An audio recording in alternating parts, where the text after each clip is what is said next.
الرحیم الحمد للہ رب العالمین الصلاۃ والسلام علی اشرف الانبیاء والمرسلین وعلی آلہ الطیبین الطاہرین المعصومین المظلومین الذین اذهب اللہ عنہم الرجس وطہرہم تطہیرا.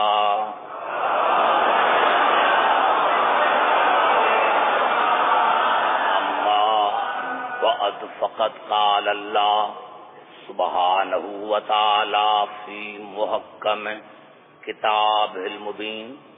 بسم اللہ الرحمن الرحیم. وَكَيْفَ تَكْفُرُونَ وَأَنْتُمْ تُتْلَى عَلَيْكُمْ آيَاتُ اللَّهِ وَفِيكُمْ رَسُولُهُ وَمَنْ يَعْتَصِمْ بِاللَّهِ فَقَدْ هُدِيَ إِلَى صِرَاطٍ مُسْتَقِيمٍ. درود پڑھیں محمد راز.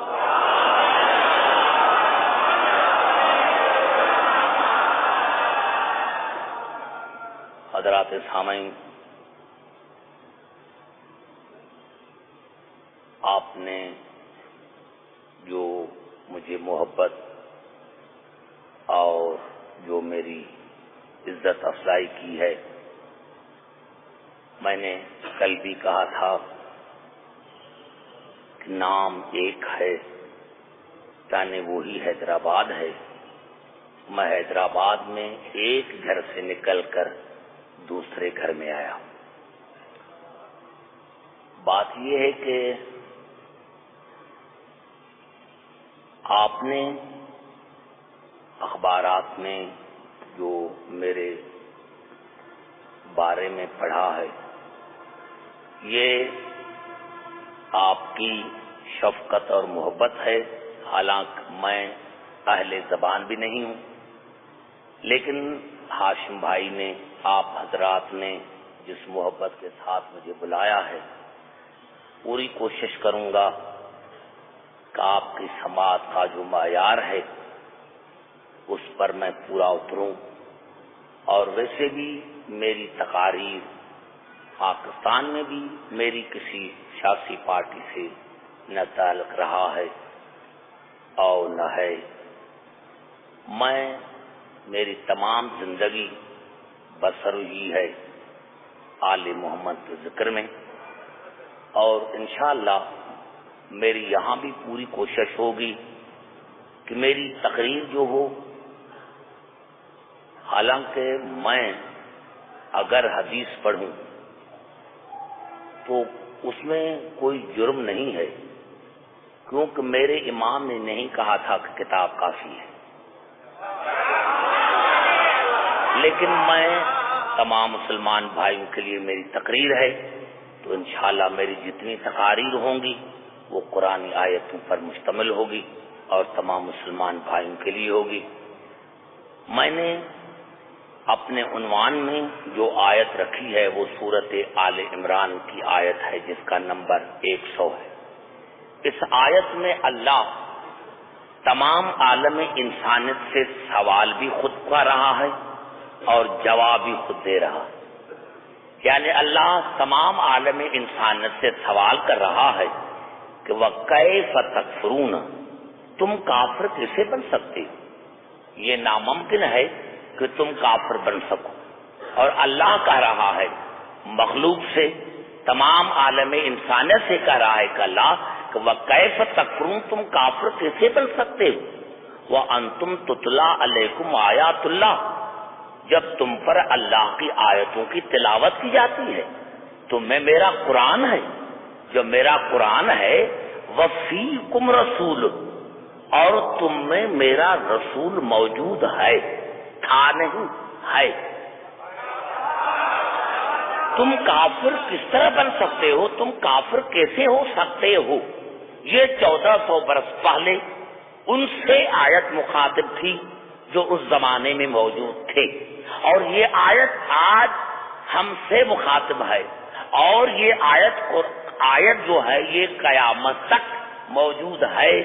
اور رہے گی، اور آنے والے جتنے بھی انسان ہیں ان سے یہ آیت سوال کرتی رہے گی کہ تم کافر کیسے بن سکتے ہو، تم کافر کیسے ہو سکتے ہو جب تم میں قرآن بھی ہے اور میرا رسول بھی موجود ہے۔ تھا نہیں، ہے، جب ہے تو پھر ہے۔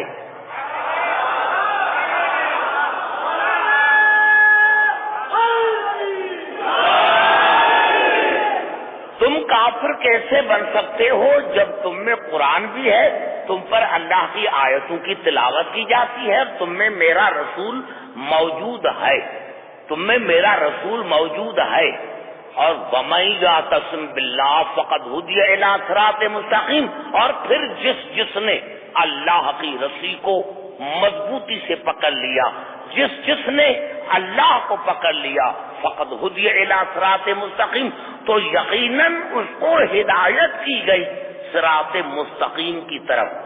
اب میں نے یہ ترجمہ کر لیا، آیت آپ کی خدمت میں میں نے پیش کی، اور میں سمجھتا ہوں کہ کم از کم اس آیت نے اتنا تو بتایا کہ تم کافر کیسے بن سکتے ہو جب تم میں قرآن بھی ہے اور میرا رسول بھی موجود ہے۔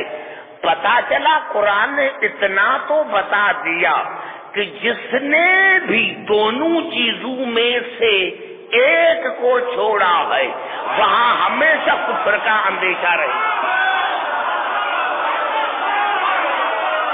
جس نے بھی،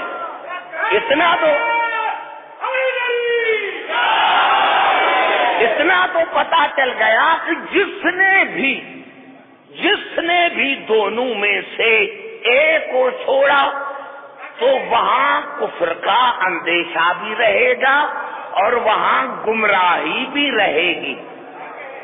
دونوں میں سے پتا چلا، اور آپ نے اندازہ لگایا کہ کتنی مطابقت ہے قرآن میں اور رسول میں، قرآن میں اور رسول میں کتنی مطابقت ہے کہ اللہ نے جو سوال پوچھا تھا، یعنی ہدایت وہاں ہوگی جہاں قرآن ہوگا، رسول ہوگا، صراط مستقیم پر وہی ہوگا جہاں قرآن اور رسول دونوں ہوں گے۔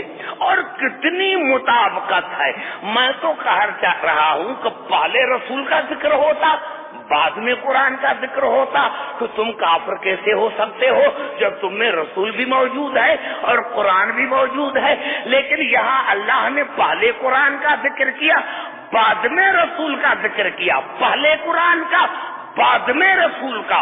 اور کتنی مطابقت ہے رسول میں اور قرآن میں کہ جب رسول نے بھی کہا تو یہی کہا کہ انی تارکن فیکم ثقلین کتاب اللہ و اطرتی اہل بیتی۔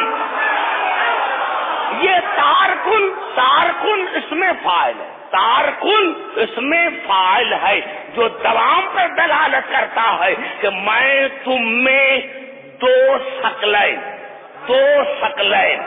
چھوڑنے والا ہوں، قرآن اور میری اہل بیت جو میری اطرت ہے، جو میری فطرت ہے۔ میں تو اگر تم نے دونوں کو پکڑا اور میں آیا یہاں اور آپ نے مجھ سے پوچھا، پہلے تو تسنیہ کا صیغہ تب آتا ہے جب عزت ایک ہو، عصمت ایک ہو، جنس ایک ہو، تو یہاں جو رسول نے فرمایا کہ میں تم میں دو چیزیں چھوڑ کے جا رہا ہوں، اور وہ قرآن اللہ کی کتاب اور میری اہل بیت جو میری اطرت ہے، چھوڑ کے جا رہا ہوں۔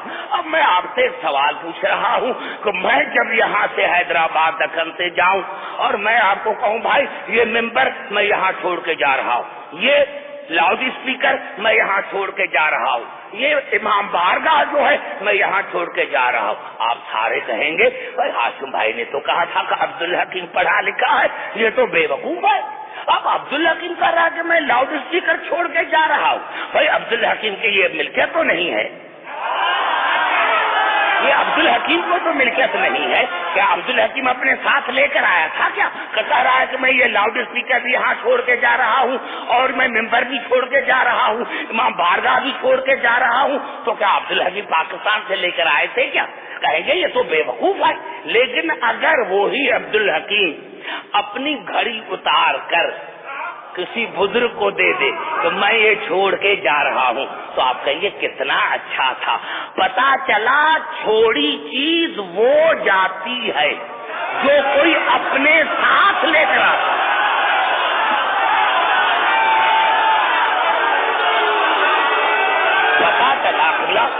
پتا چلا پوری توجہ ہٹا رہا ہوں، پتا چلا چھوڑی چیز پوری توجہ ہٹا رہا ہوں، پتا چلا آپ نعرے کم لگائیں تک آپ کو میں زیادہ مواد دے سکوں۔ میں نے کہا کہ چھوڑی چیز وہ جاتی ہے جو آدمی اپنے ساتھ لے کر آتا ہے۔ یہیں سے پتا چلا کہ رسول نے انی تارکن فیکم ثقلین کتاب اللہ و ترقی اہل بیتی کہہ کر دنیا کو بتایا تھا کہ جہاں سے میں آیا ہوں وہاں سے قرآن بھی آیا ہے اور وہاں سے اہل بیت بھی ہے۔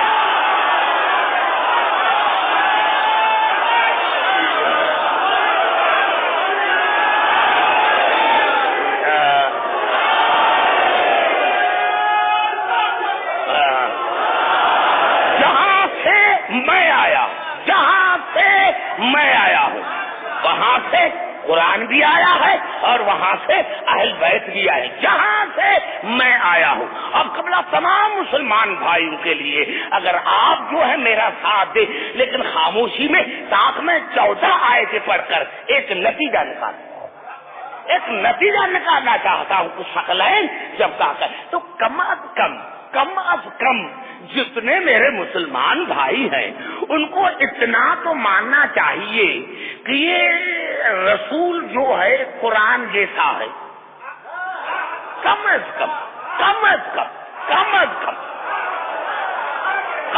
کم یہ عقیدہ ہونا چاہیے کہ ہمارا رسول جو ہے وہ قرآن جیسا ہے۔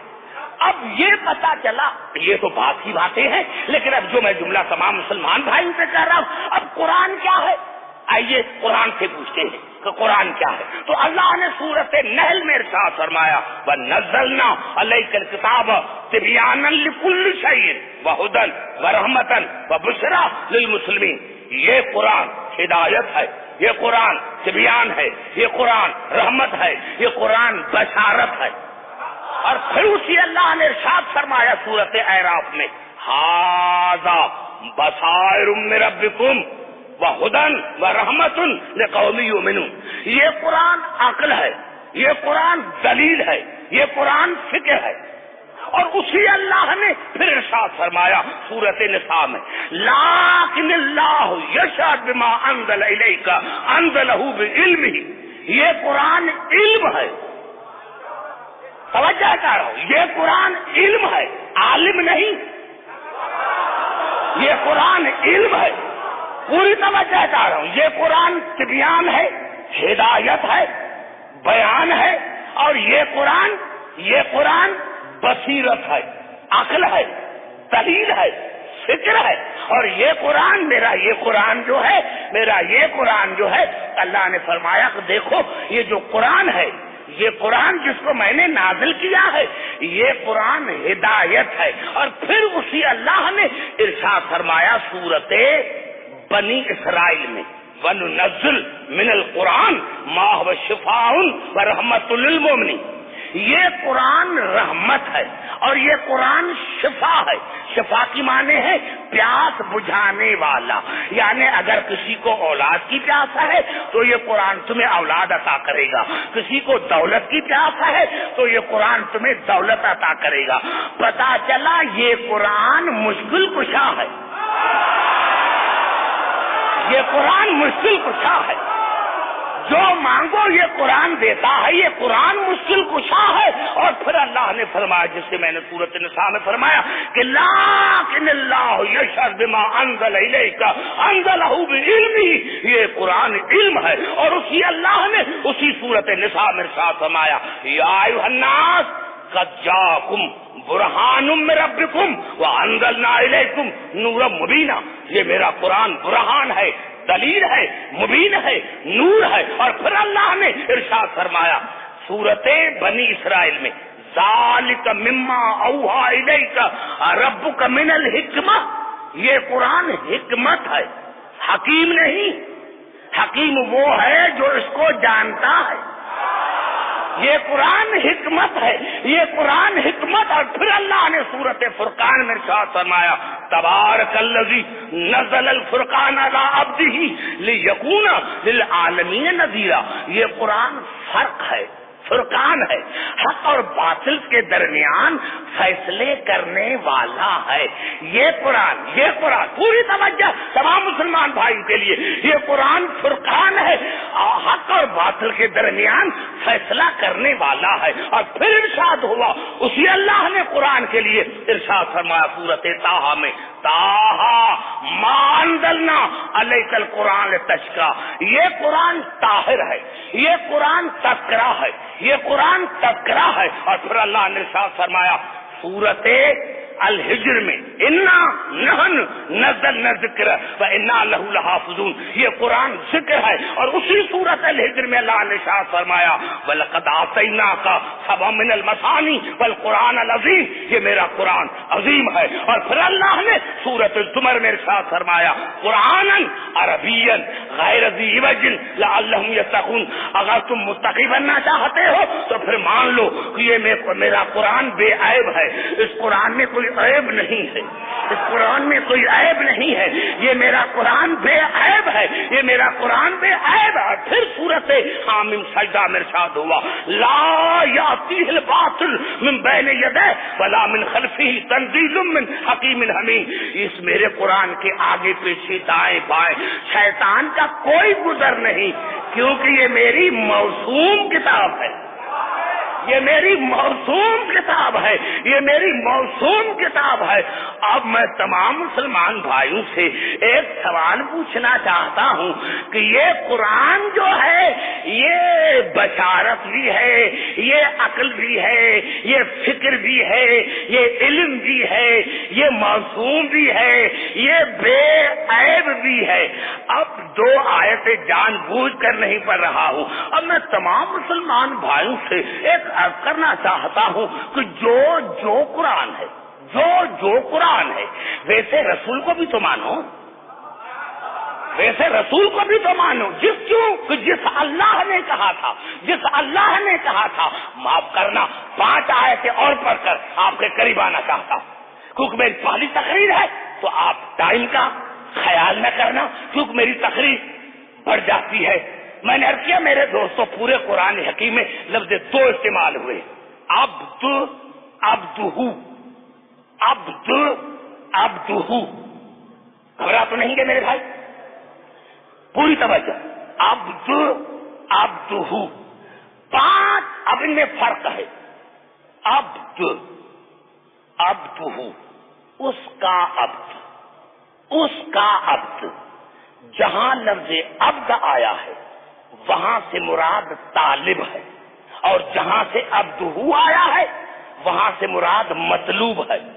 رسول میں اور آدم سے لے کر عیسیٰ تک تمام انبیاء میں یہی فرق ہے کہ آدم سے لے کر عیسیٰ تک تمام انبیاء طالب ہے، اللہ مطلوب ہے، لیکن رسول مطلوب ہے، اللہ طالب ہے. اب آئیے 5 آیتیں پڑھ کر جو میرا نتیجہ ہے وہ نکالنا چاہتا ہوں. 5 آیتیں جو پڑھنا چاہتا ہوں. سب سے پہلے اللہ نے سورۃ فرقان میں جو میں نے ابھی آیت پڑھی تبارک الذی نزل الفرقان علی عبدہ لیکون للعالمین نذیرا. بابرکت ہے وہ اللہ، بابرکت ہے وہ اللہ جس نے اپنے عبد پر نہیں، اپنے عبد پر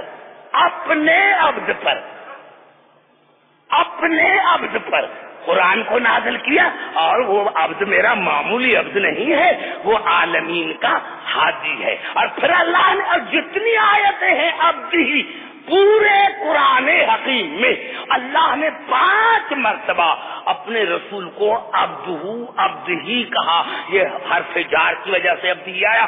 پورے قرآن میں 5 مقامات پر اور 5 صورتیں جن میں یہ آیات ہیں وہ مکی ہیں. اب ایک ایک لفظ پر غور کرنا کہ میں کیا کہنا چاہتا ہوں. پاک ہے وہ اللہ جس نے اپنے عبد پر قرآن کو نازل کیا اور وہ اس کے عبد عالمین کا نذیر ہے. اور پھر اللہ نے سورت نجم میں ارشاد فرمایا جب رسول قوسین پر پہنچے تو اللہ نے فرمایا فکان قاب قوسین او ادنا فاوحا الی عبدہ ما اوحا. پھر اللہ نے اپنے عبد پر جو وحی کرنی چاہی وہ وحی کی. اور پھر اللہ نے ارشاد فرمایا سورۃ الحدید میں, سورۃ الحدید مکی سورۃ هو الذی ينزل على عبده آیات بینات لیخرجکم من الظلمات الى النور. بابرکت ہے وہ اللہ, تعریف ہے اس اللہ کی جس نے اپنے عبد پر قرآن کو نازل کیا, واضح آیتوں کو نازل کیا جو تمہیں ظلمات سے نکال کر نور کی طرف لے کر آتا ہے. اور پھر اللہ نے سورۃ کہف میں ارشاد فرمایا, سورۃ کہف مکی سورت ہے, ارشاد ہو رہا ہے الحمدللہ الذی انزل علی عبدہ الکتاب ولم یجعل لہ عوجا. تمام تعریف ہے اس اللہ کی جس نے اپنے عبد پر کتاب کو نازل کیا اور وہ اس کا عبد وہ ہے جو بے عیب عبد ہے, اس عبد میں کوئی عیب نہیں ہے. اور پھر اللہ نے ارشاد فرمایا سورۃ بنی اسرائیل میں سبحان الذی اسری بعبدہ لیلا من المسجد الحرام الی المسجد الاقصی الذی بارکنا حولہ لنریہ من آیاتنا. بابرکت ہے وہ اللہ, تعریف ہے اس اللہ کی جو اپنے عبد کو لے کر گیا. اب میں نے جو اتنی آیتیں پڑھی, یہ جو خاص کر کے میں نے 5 آیتیں پڑھی, آپ مجھے بتائیں کہ ان 5 آیتوں میں اللہ نے کس کی تعریف کی ہے. کبھی میں آپ سے سوال پوچھوں گا, میری آدھے گھنٹے کی جو تقریر ہے جو میں نے اتنی آیتیں پڑھی, کس کی اللہ نے تعریف کی ہے. یہ جو میں نے 5 آیتیں پڑھی, اللہ نے رسول کی تعریف نہیں کی, اپنی تعریف کی ہے. اپنی تعریف کی ہے کہ میں اللہ اسی لیے تعریف کا لائق ہوں کہ میرا رسول ایسا ہے. اللہ نے اپنی تعریف کا, اپنے وجود کا دلیل بنایا رسول کو. تعریف اپنی کی, دلیل بنایا رسول کو.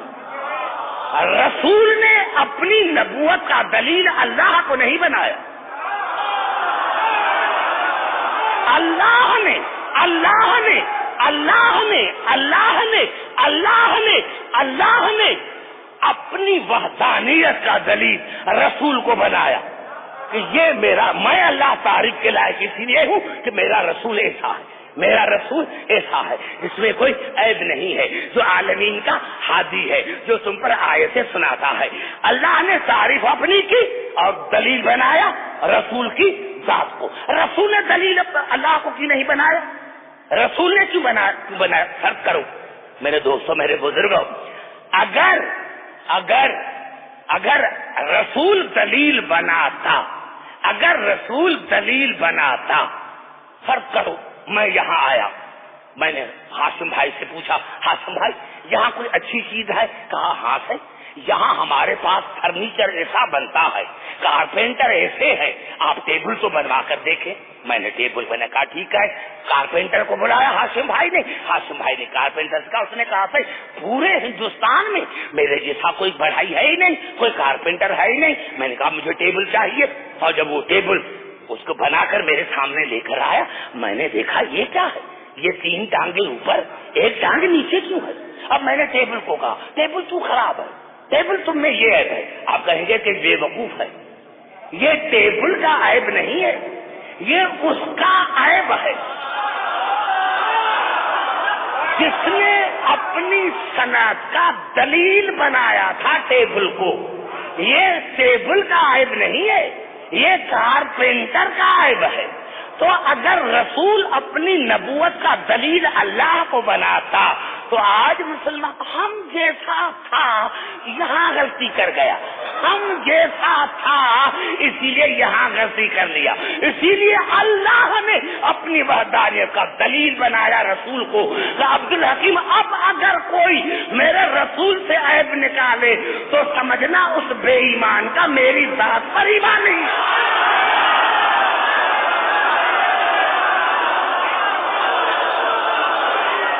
پوری توجہ کر، سمجھ میں آ گئی بات؟ پوری توجہ کر رہا۔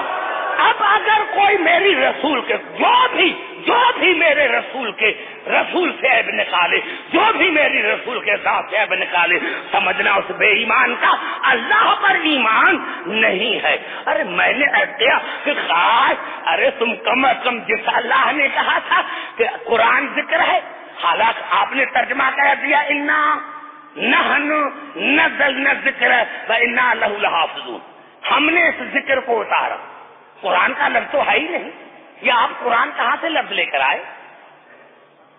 لیکن ہم نے مانا، لیکن جس اللہ نے قرآن کو ذکر کیا کہا تھا، قرآن کو ذکر کہا تھا، اسی اللہ نے سورۃ طلاق میں ارشاد فرمایا قد انزل اللہ الیکم ذکرا رسولا یتلو علیکم آیات اللہ مبینات، اللہ نے تمہاری طرف ذکر کو نازل کیا اور وہ ذکر میرا رسول ہے، ذکر میرا رسول ہے، ذکر میرا رسول ہے، اللہ ذاکر ہے، رسول ذکر ہے، اللہ ذاکر ہے، رسول ذکر ہے، کس کا؟ اللہ کا۔ پتا چلا، بنیادی طور پر پتا چلا کہ اگر میں نے تو تمہیں یہ عرض کیا تھا کہ کم از کم مسلمان رسول کو قرآن جیسا مانتے، لیکن ہمارا اور میرا عقیدہ یہ ہے کہ ہمارا رسول ہر حالت میں قرآن سے افضل ہے۔ کیوں؟ تو قرآن بھی ذکر ہے، قرآن بھی ذکر ہے، رسول بھی ذکر ہے، لیکن قرآن ذکر ہے رسول کا، رسول ذکر ہے اللہ کا، قرآن دلیل ہے رسول کی نبوت کا، اور رسول دلیل ہے اللہ کی وحدانیت کا، رسول دلیل ہے اللہ کی وحدانیت کا۔ قرآن قرآن قرآن قرآن مشروط ہے، رسول شرط ہے، قرآن مشروط ہے، رسول شرط ہے۔ اگر رسول نہ ہوتا تو قرآن نہ ہوتا۔ ارے بھائی پھر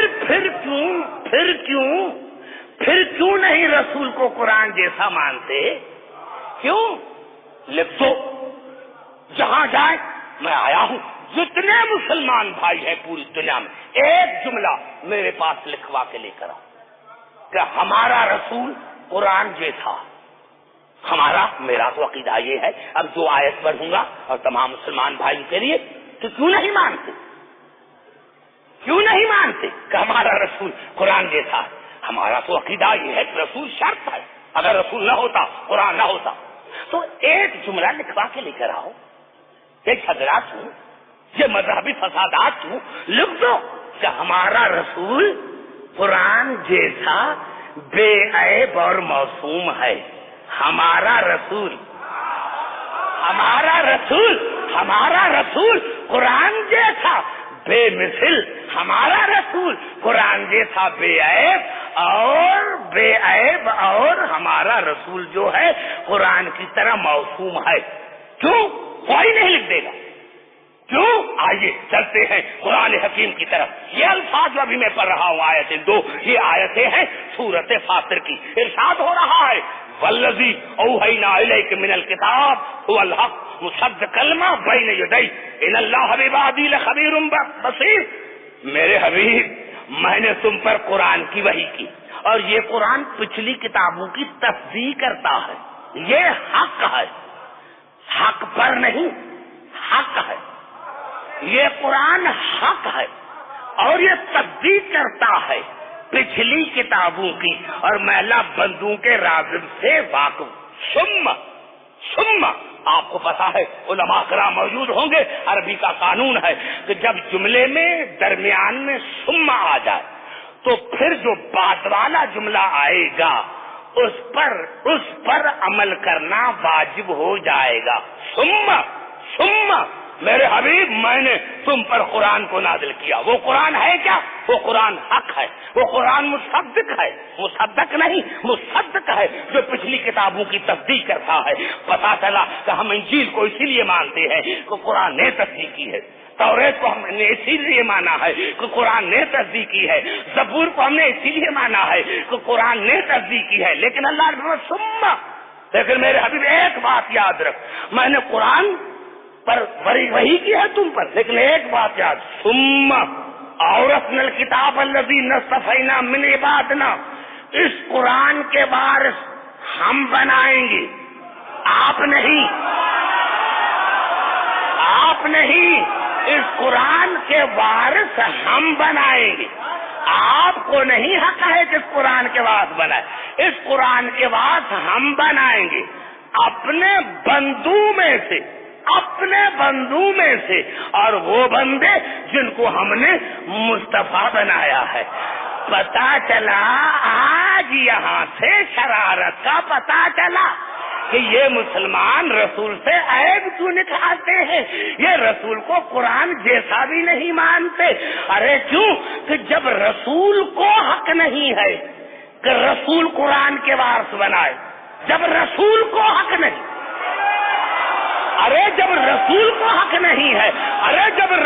کو حق نہیں ہے کہ رسول قرآن کے وارث بنائے، تو پھر تمہیں کس نے حق دیا ہے کہ رسول کے وارث تم بنا؟ جب رسول کو حق نہیں ہے کہ رسول قرآن کے وارث بنائے، تو پھر تمہیں کس نے حق دیا ہے کہ قرآن کے وارث تم بناؤ؟ اب پتا چلا شرارت کا کہ کہاں سے شرارت شروع ہوئی کہ انہوں نے رسول کو قرآن جیسا کیوں نہیں مانا، کیوں قرآن ہے بے مثل، قرآن ہے بے عیب۔ ارے اگر رسول کو بے عیب مانتے لکھ دیتے ہیں تو پھر میں بھی ایک سوال پوچھوں گا کہ اگر واقعی تم رسول کو قرآن جیسا مانتے ہو تو پہلی بات یہ ہے کہ جب رسول کو حق نہیں ہے کہ قرآن کے وارث بنا، تو تمہیں حق کس نے دیا ہے کہ رسول کے وارث بناؤ؟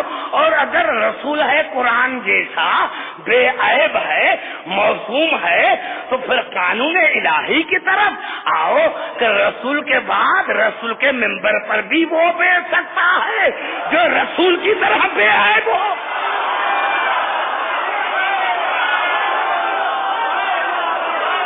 یہی سبب ہے۔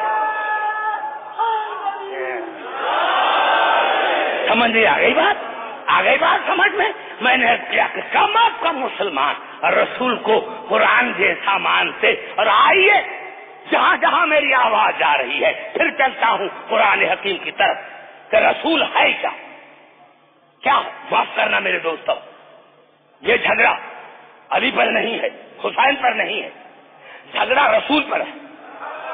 ارے علی تو تب سمجھ میں آئے جب رسول سمجھ میں آئے۔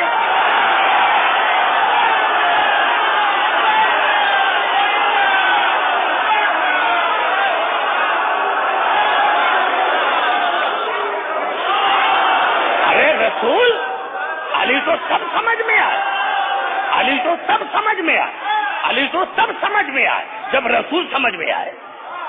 حسن اور حسین تو تب سمجھ میں آئے جب رسول سمجھ میں آئے۔ جب تمہیں رسول ہی سمجھ میں نہیں آیا تو علی کیسے سمجھ میں آئے، رسول کیسے سمجھ؟ آئیے چلتا ہوں قرآن حکیم کی طرف۔ جتنی میں نے آیتیں پڑھی ہیں اب ایسی آیت پڑھوں گا، میں سمجھتا ہوں کہ آپ کے بچے کو یاد ہوگی۔ یہ سورت آل عمران کی بہت بڑی آیت ہے جو میں پڑھ رہا ہوں۔ وَإِذْ أَخَذَ اللَّهُ مِيثَاقَ النَّبِيِّينَ لَمَا آتَيْتُكُم مِّن كِتَابٍ وَحِكْمَةٍ ثُمَّ جَاءَكُمْ رَسُولٌ مُّصَدِّقٌ لِّمَا مَعَكُمْ لَتُؤْمِنُنَّ بِهِ وَلَتَنصُرُنَّهُ قَالَ أَقْرَرْتُمْ وَأَخَذْتُمْ عَلَىٰ ذَٰلِكُمْ إِصْرِي قَالُوا أَقْرَرْنَا قَالَ فَاشْهَدُوا وَأَنَا مَعَكُم مِّنَ الشَّاهِدِينَ فَمَن تَوَلَّىٰ بَعْدَ ذَٰلِكَ فَأُولَٰئِكَ هُمُ الْفَاسِقُونَ۔ اللہ نے میں نے روزے ازل میں میں نے تمام انبیاء سے وعدہ لیا کہ میں تمہیں کتابیں دیتا ہوں، حکمت عطا کرتا ہوں، نبوت عطا کرتا ہوں، لیکن میرا ایک شرط ہے، اور وہ شرط یہ ہے کہ تم میں میرا رسول آئے گا، انتظار آنے کا کرنا، پیدا ہونے کا نہیں۔ انتظار آنے کا کرنا، پیدا ہونے کا نہیں۔ یہاں سے پتہ چلا کہ انتظار ہادی کے آنے کا کیا جاتا ہے، پیدا ہونے کا نہیں۔ تم میں میرا رسول آئے گا، اور وہ رسول کیا ہوگا؟ مصدق ہوگا، جو تمہاری نبوتوں کی تصدیق کرے گا، جو تمہارے ساتھ کتاب ہے جو لے کے جا رہے ہو اس کی تصدیق کرے گا، اس پر ضرور اس طرف کو سمجھی۔ بڑا جملہ آپ کر رہا ہوں علی کی محبت کی مستی میں، پوری توجہ، اس پر ضرور نون تاکیدی لام لازمی، ضرور اس رسول کی۔ کس کو اللہ کر رہا ہے؟ عبدالحکیم کو، کسی عام انسان کو، تمام موسومین کا مجموعہ، آدم سے لے کر عیسیٰ تک سارے انبیاء ہے کہ تمام کے تمام اس رسول کی ضرور اس رسول کی ضرور مدد کرنا، ضرور اس رسول کی ضرور مدد کرنا، اور اس رسول پر ضرور ایمان لے کر آنا۔ یا اللہ یہ کیا ہے؟ رسول آپ کا مدد کریں انبیاء، یہ آپ بدعت کی بنیاد ڈال رہے ہیں۔ بڑا جملہ میں نے کہا دیا حیدرآباد اکھن میں نے کیا، یا اللہ یہ تو بدعت کی بنیاد ہوگی، کیا انبیاء میں آپ سے زیادہ طاقت ہے کیا؟ کہہ رہے ہیں انبیاء کو کہ میرے رسول کی ضرور مدد کرنا، ضرور کیا یہ اللہ ہے کیا؟ رسول اللہ اور غیر اللہ سے مدد مانگی؟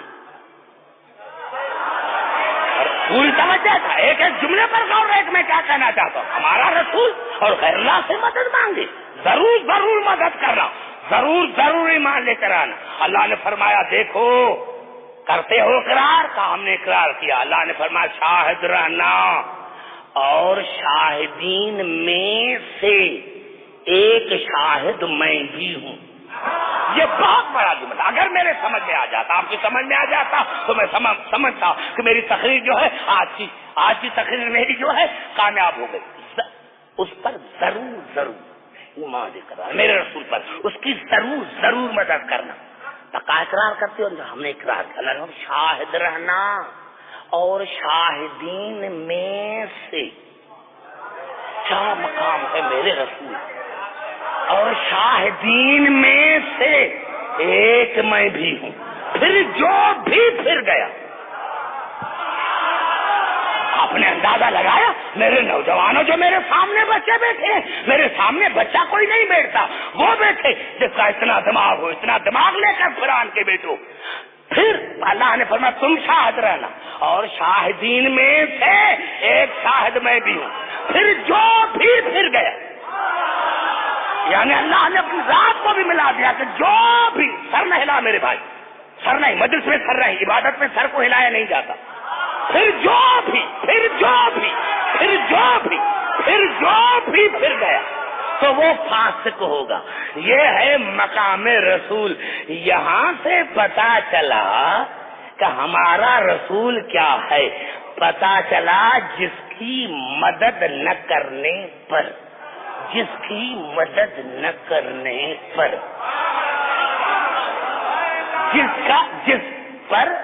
کے ذات پر ایمان نہ لانے پر اور مدد نہ کرنے پر تمام انبیاء کی نبوتیں بیکار ہو جائیں۔ سمجھنے کی کوشش میرے بچے، سمجھنے کی کوشش، سمجھنے کی۔ مقام رسول کیا ہوا؟ میں نے سے قرآن مقام یہ ہوا کہ جس کی مدد نہ کرنے پر، جس پر ایمان نہ لانے پر آدم سے لے کر عیسیٰ تک تمام انبیاء کی نبوتیں بیکار ہو جائیں، اس کو قرآن میں محمد رسول اللہ کہتے ہیں۔ ارے ہاں، اگر کوئی نبی محمد پر ایمان نہ لائے، کوئی نبی محمد کی مدد نہ کرے تو وہ فاسق ہے۔ کوئی نبی مدد نہ کرے، کوئی نبی مدد نہ کرے تو وہ فاسق ہو جاتا ہے. اب جملہ اگر قرآن کی آیت نہ ہوتی تو میں علی کی محبت کی مستی میں یہ میں جملہ نہ کہتا. اب دیکھا رسول کے مقام سمجھ میں آیا کہ رسول کیا ہے کہ جس کی ذات پر ایمان نہ لانا اور جس ذات کی مدد نہ کرنے پر تمام انبیاء کی آدم سے لے کر عیسیٰ تک تمام انبیاء کی نبوتیں بیکار ہو جاتی ہیں. اس کو قرآن میں محمد رسول اللہ کہتے ہیں. ضرور ضرور ایمان لے کر آنا, ضرور ضرور مدد کرنا. اگر یہ قرآن کی آیت نہ ہوتی اور سرے ہفتہ سے کے میرے مسلمان بھائی پر متفق نہ ہوتے تو میں یہ آیت بھی نہ پڑھتا. لیکن قرآن میں ہے کہ رسول کا یہ مقام ہے کہ اگر کوئی نبی رسول پر ایمان نہیں کرنا ہے تو اس کی نبوت بیکار, کوئی نبی محمد کی مدد نہ کرے تو اس کی نبوت بیکار ہے. لیکن جب سورت مائدہ پر نظر پڑی تو اسی اللہ نے کہا یا ایھا الرسول بلغ,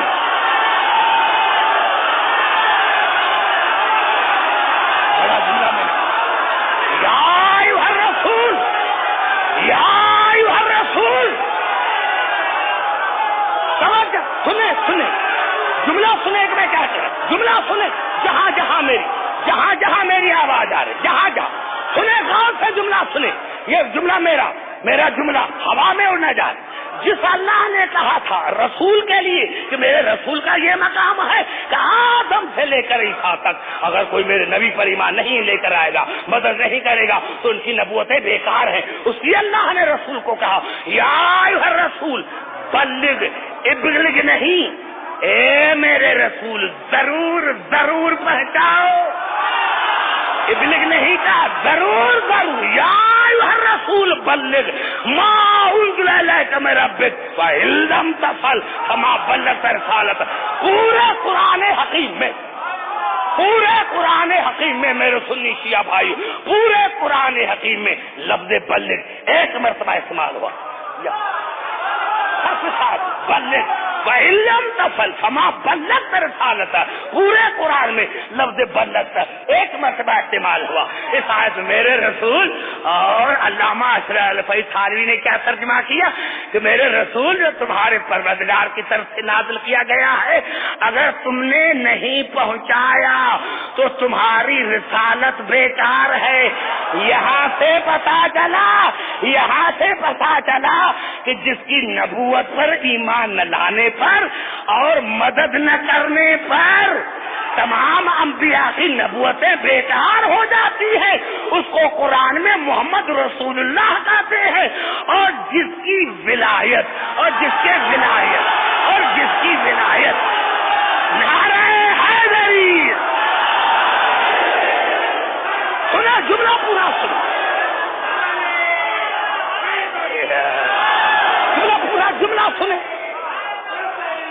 پورا جملہ سنے. یہاں سے پتا چلا کہ جس کی نبوت پر ایمان نہ لانے پر, جس کی نبوت پر پوری توجہ میرے بھائی سنے, جس کی نبوت پر ایمان نہ لانے پر اور مدد نہ کرنے پر تمام انبیاء کی نبوتیں بیکار ہو جاتی ہے. اس کو قرآن میں محمد رسول اللہ کہتے ہیں. لیکن جس کی ولایت کا اعلان نہ کرنے پر رسول کی نبوت بیکار ہو جاتی ہے, اس کو قرآن میں علی ولی اللہ.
میری آواز تمام مسلمان گھبرائے نہیں لوگ، پوری توجہ. میں نے کیا میرے دوستوں میرے بزرگوں، اب یہ حیدرآباد دکن ہے، علامہ رشید ترابی مرحوم کا یہ شہر ہے. میرے دوستوں میں ایک جملہ کرنا چاہتا ہوں، آپ کہیں گے دلیل جو اس کی ہے، جس سے ولایت کا اعلان نہ کرنے پر رسول کی نبوت بیکار ہو جاتی ہے، اس کو قرآن میں علی ولی لا کر دکھائیے. چلتے ہیں. کوئی ایسی کتاب نہیں جس میں غدیر کا واقعہ نہ ہو. میں نے کیا یہ بات کی بات ہے، انشاءاللہ موقع ملے گا تو میں چھوٹا سا ایک پیس جو ہے وہ خطبے کا بھی پڑھوں گا، لیکن یہ تو باتیں واضح ہیں میرے دوستوں. تفاسیر میں کہ حضور اکرم نے اعلان کیا، ممبر بنایا، غدیر کے میدان میں پلانوں کا ممبر بنایا، ممبر بنا کر اعلان کیا. یہ انشاءاللہ اگر آ گیا تو وہ جو خطبہ ہے وہ تو اس کے لیے ایک الگ اشرا چاہیے. غدیر کا خطبہ چھوٹا نہیں ہے، اس کے لیے ایک الگ اشرا چاہیے. تو حضور اکرم نے اعلان کیا، من کنت مولا فہذا علی المولا، من کنت مولا فہذا علی مولا.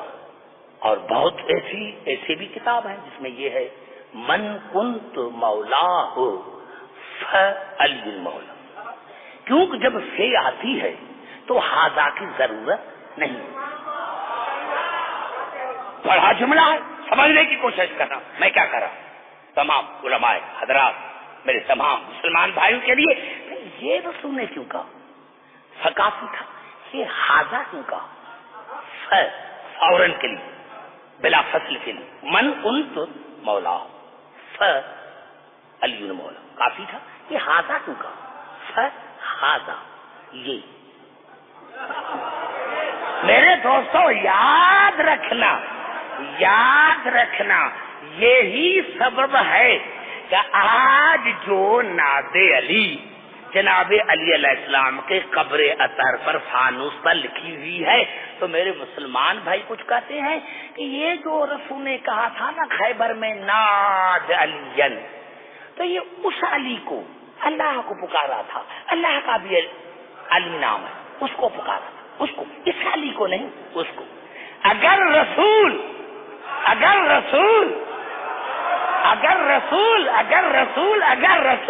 یہ کہتا کہ من کنت مولا فعلی المولا، جس کا میں مولا اس کا علی مولا، تو آج کا مسلمان بھائی وہی علی جس کو خیبر میں پکارا تھا، اسی لیے فرمایا وہ علی نہیں جس کا مولا صحابہ.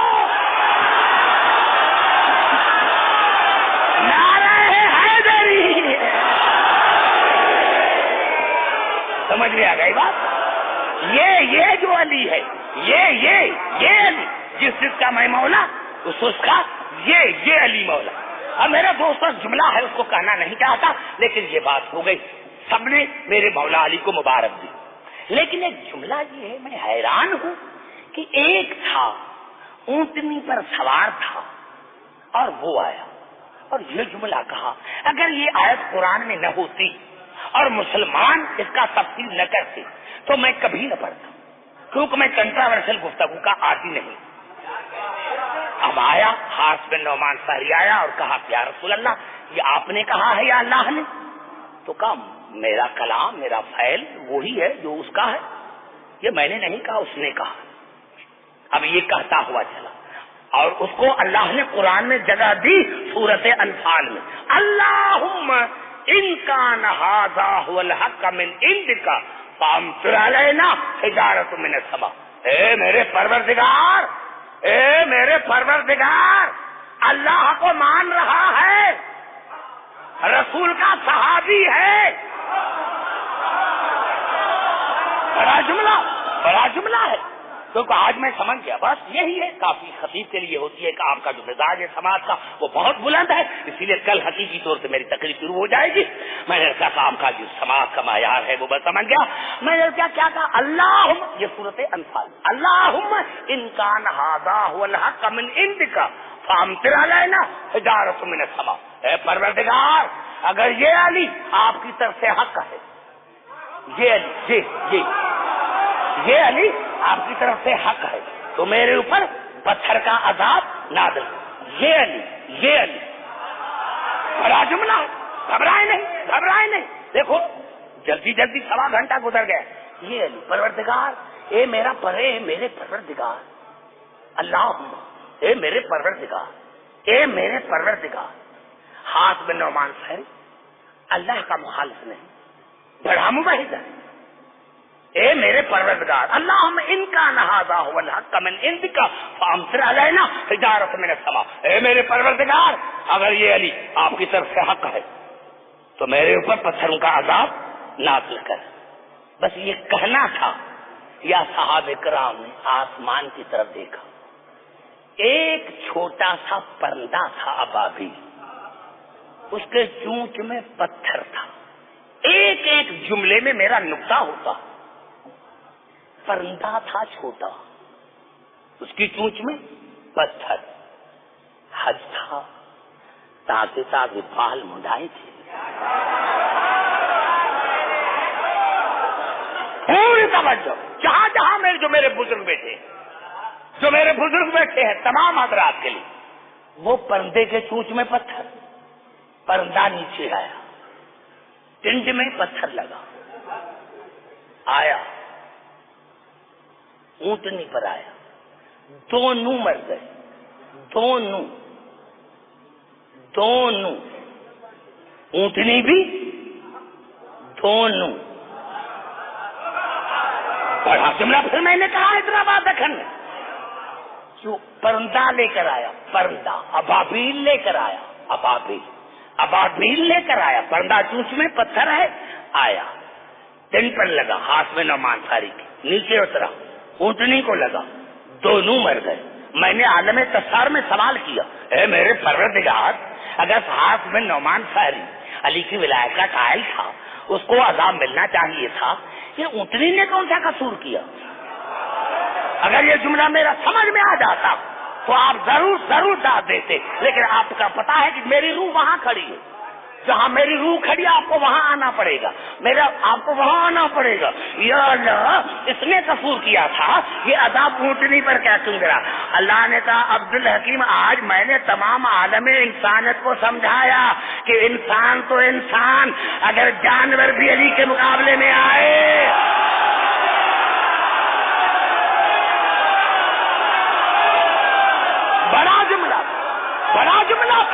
بڑا جملہ تھا میرے بچے، میرے بھائی. یہ عبدالحکیم کر رہا ہے، یہ آپ کی سطح سے بڑا جملہ تھا جس کو آپ نے نہیں سمجھا.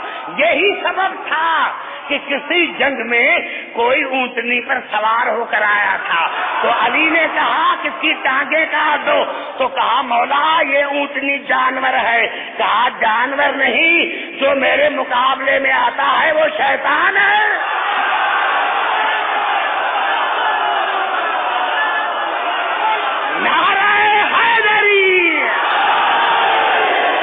سمجھ نہیں آیا ابھی؟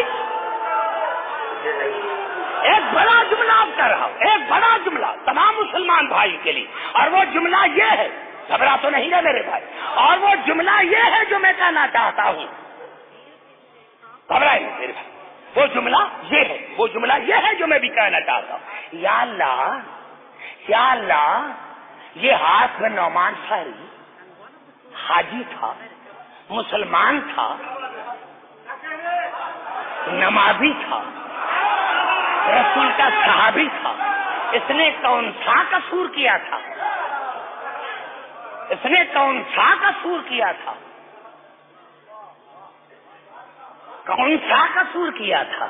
یا اللہ، تھوڑی سی سزا دیتے، یہ اتنی بڑی سزا کیوں؟ اللہ نے کہا عبدالحکیم، اگر یہ ہاتھ میں نعمان فہری میرا دشمن ہوتا تو چھوڑ دیتا.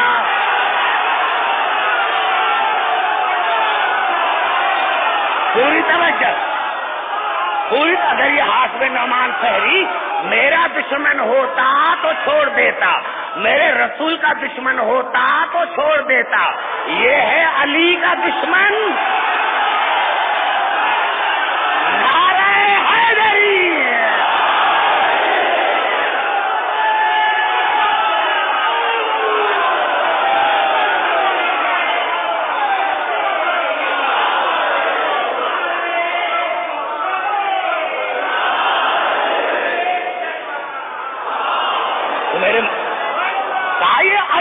دشمن ہے.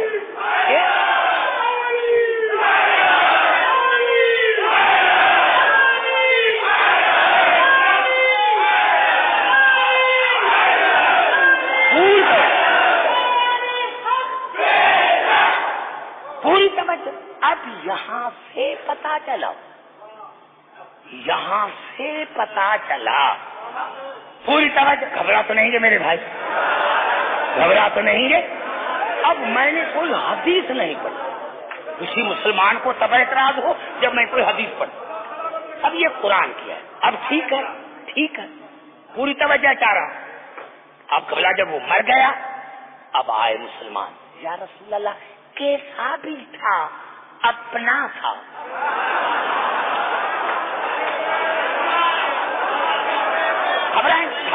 گھبرائیں نہیں. میں نے کہا میری تقریر کنٹراورشل نہیں ہوتی, تمام مسلمان بھائیوں کے لیے ہوتی. اب کوئی قرآن کو نہ مانے اس میں میرا قصور. تفسیر میں غلط کروں میں مجرم. قرآن میں نے کیا کہ مجھے تو حدیث پڑھنے کا حق ہے. مجھے تو حدیث پڑھنے کا حق ہے بھائی.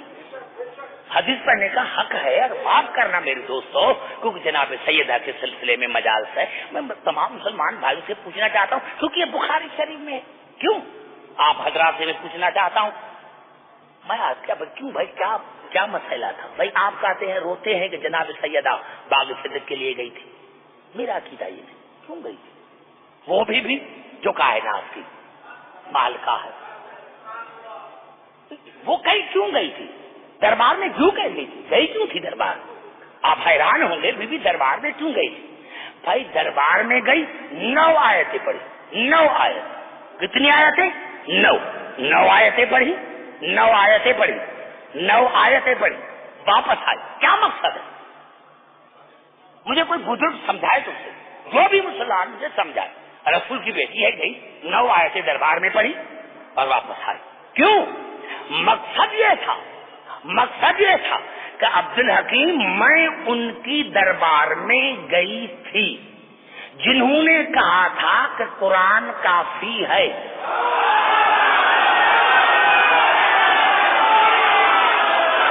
بڑا جملہ ہے.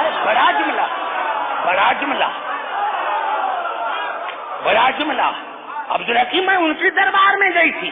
یہ اور نہیں ہے, وہی ہے جنہوں نے کہا تھا کہ قرآن کافی ہے. اور میں نے جا کر اس وقت جب میرے بابا نے حدیث پڑھی تھی تو کہا تھا کہ قرآن کافی ہے. اور جب میں نے 9 قرآن کی آیتیں پڑھی ہیں تو یہ قرآن کو چھوڑ کر حدیث پڑھ رہے ہیں. یہ ہے بڑا جملہ کو سمجھنے کی کوشش کر تو میں کیا کہنا یہ میرے بڑا جملہ ہے جس کو آپ سمجھنے کی کوشش کریں. عبد الحکیم جب میرے بابا نے حدیث پڑھی تھی تو انہوں نے کہا تھا کہ قرآن کافی ہے. اور جب میں نے قرآن کی 9 آیتیں پڑھی ہیں تو یہ حدیث پڑھ رہے ہیں. میں اسی لیے آئی ہوں کہ جب بابا نے حدیث پڑھی تھی تو کہا تھا کہ قرآن کافی ہے, اور جب میں نے قرآن پڑھا ہے تو یہ حدیث پڑھ رہی ہے. آج میں عالم اسلام کو بتانے کے لیے آئی ہوں کہ جن کے پاس میں آئی ہوں ان کا نہ بابا پر ایمان تھا, نہ قرآن پر ایمان تھا, نہ اللہ پر ایمان.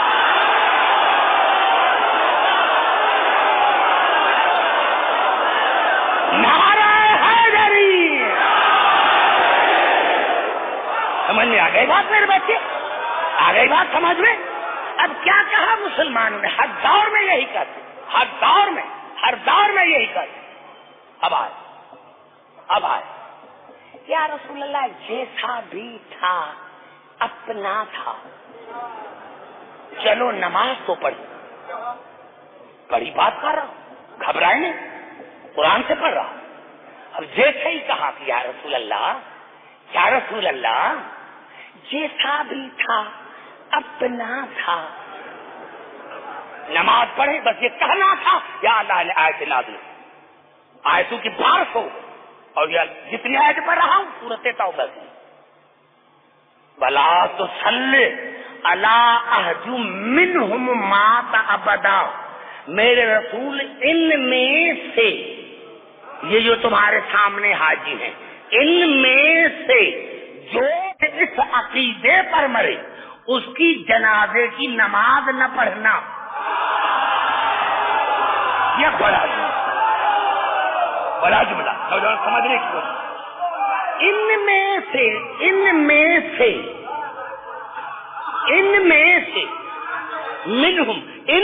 سے جو بھی اس عقیدے پر بنے اس کی جنازے کی نماز نہ پڑھنا، ولا تقم علی قبر، اور اس عقیدے پر جو بھی مرے اس کی قبر پر جا کر دعائے مغفرت نہ مانگنا۔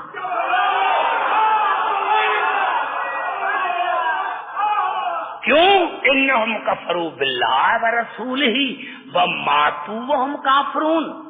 میرے حبیب جس نے علی کی ولایت کو نہیں مانا، اس نے نہ مجھے مانا نہ آپ کی رسالت کو مانا، اور جب مر گیا تو اس کی موت کفر پر ہے۔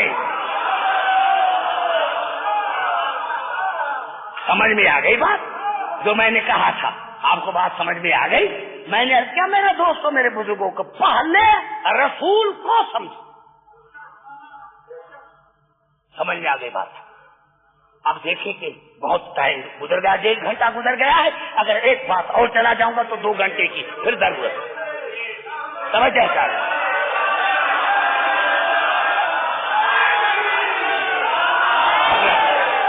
گھبرائیں،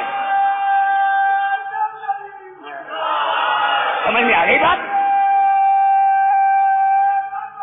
پوری توجہ، گھبرائے نہیں میرے عزیزو۔ میں نے یہی عرض کیا تھا کہ اگر قرآن میں آیتیں نہ ہوتی، اب ایک آیت پڑھتا ہوں اور یہ وہ آیت ہے تو جس کی تفسیر میں بھی اختلاف، قرآن حکیم کی یہ واحد آیت ہے جس پر تمام مسلمان بھائی متفق ہیں۔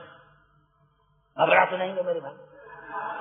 توجہ پوری توجہ۔ میں نے کیا کہ قرآن حکیم کی یہ واحد آیت ہے، یہ واحد آیت ہے، قرآن حکیم کی یہ واحد آیت ہے جس کی تفسیر میں بھی کسی مسلمان کو اختلاف نہیں ہے، اور وہ آیت ہے آیت مباہلہ، وہ آیت ہے آیت مباہلہ، وہ ہے آیت مباہلہ۔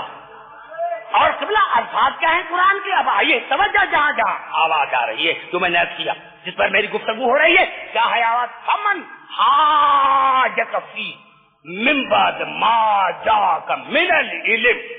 میرے حبیب العلم کے بعد، العلم کے بعد، قرآن کے بعد، قرآن کے بعد اگر یہ نصرانی تم سے دلیل مانگتے ہیں قرآن کے بعد، قرآن کے بعد،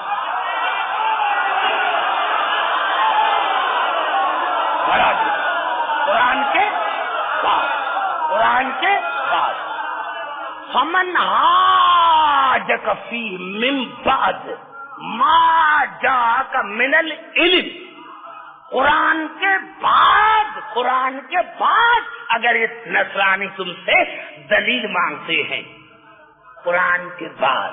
3 دن رسول قرآن پڑھتا رہا، 3 دن رسول قرآن پڑھتا رہا کہ عیسیٰ اللہ کا بیٹا نہیں ہے، ان مثل عیسیٰ عند اللہ کا مثل آدم خلقہ من تراب۔ جناب عیسیٰ کی مثال آدم جیسی ہے جس کو اللہ نے مٹی سے بنایا تھا۔ 3 دن رسول قرآن پڑھتا رہا، اور آیت نے کیا پتا جو پوری صحیح پوری آیت، میں آدھی آیت نہیں پڑھتا، پوری آیت، فمن حاجک فی من بعد ما جاءک من العلم۔ میرے حبیب اگر قرآن کے بعد اگر تم سے کوئی دلیل مانگتی ہے تو فقل تعالوا ندع ابنانا وابناءکم ونساءنا ونساءکم وانفسنا وانفسکم ثم نبتہل ونجعل لعنۃ اللہ علی الکاذبین۔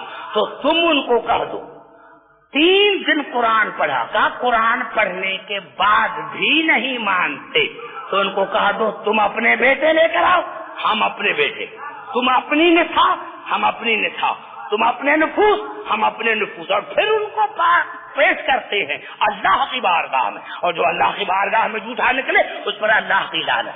3 دن رسول قرآن پڑھتا رہا, اور اللہ اگر آیت نازل نہ کرتا تو سارے مسلمان میرے گریبان پکڑتے کہ عبد الحکیم تم نے یہ کیا کہہ دیا, لیکن اللہ نے کہا تو قرآن کے بعد اگر یہ تم سے دلیل مانگتے ہیں تو ان کو کہہ دو کہ تم اپنے بیٹے ہم اپنے بیٹے, تم اپنی نساء ہم اپنی نساء, تم اپنے نفوس ہم اپنے نفوس. قرآن کے بعد ارے رسول 3 دن قرآن پڑھتا رہا, نصرانیوں نے نہیں مانا, تو پھر بھی تمہیں سمجھ میں نہیں آیا کہ جب قرآن رسول کے لیے کافی نہیں,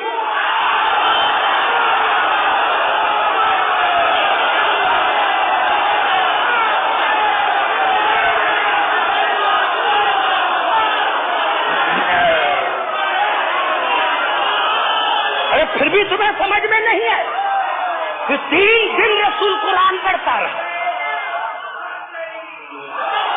3 دن رسول قرآن پڑھتا رہا, لیکن جب قرآن ناکافی ہوا وہ تم اپنے بیٹے لے کر آؤ, ہم اپنے بیٹے.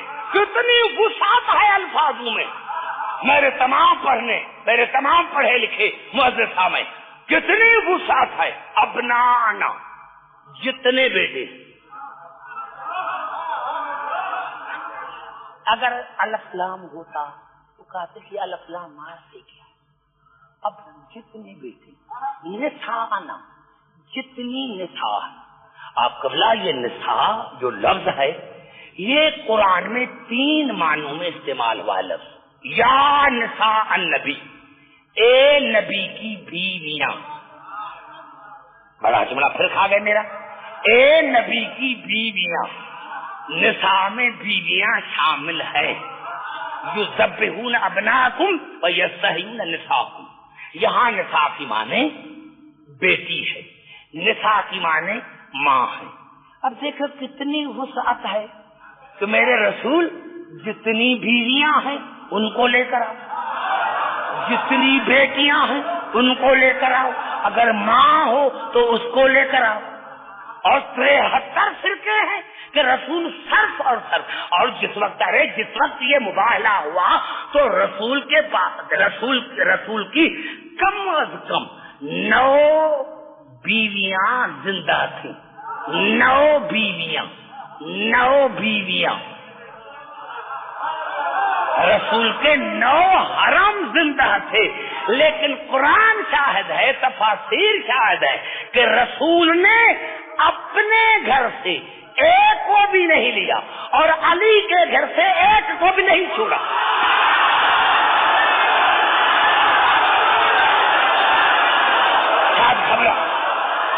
گھبرا گئے میرے بھائی, سمجھ میں نہیں آ رہی ہے بات جو میرے سامنے بیٹھے. سمجھو میرے بھائی,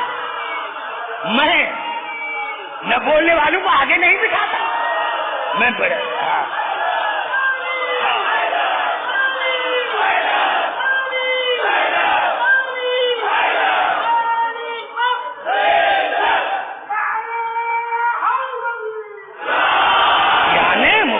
میں حضور اکرم کی 9 حرم زندہ تھے, لیکن رسول نے اپنے گھر سے ایک کو بھی نہیں لیا اور علی کے گھر سے ایک کو بھی نہیں چھوڑا.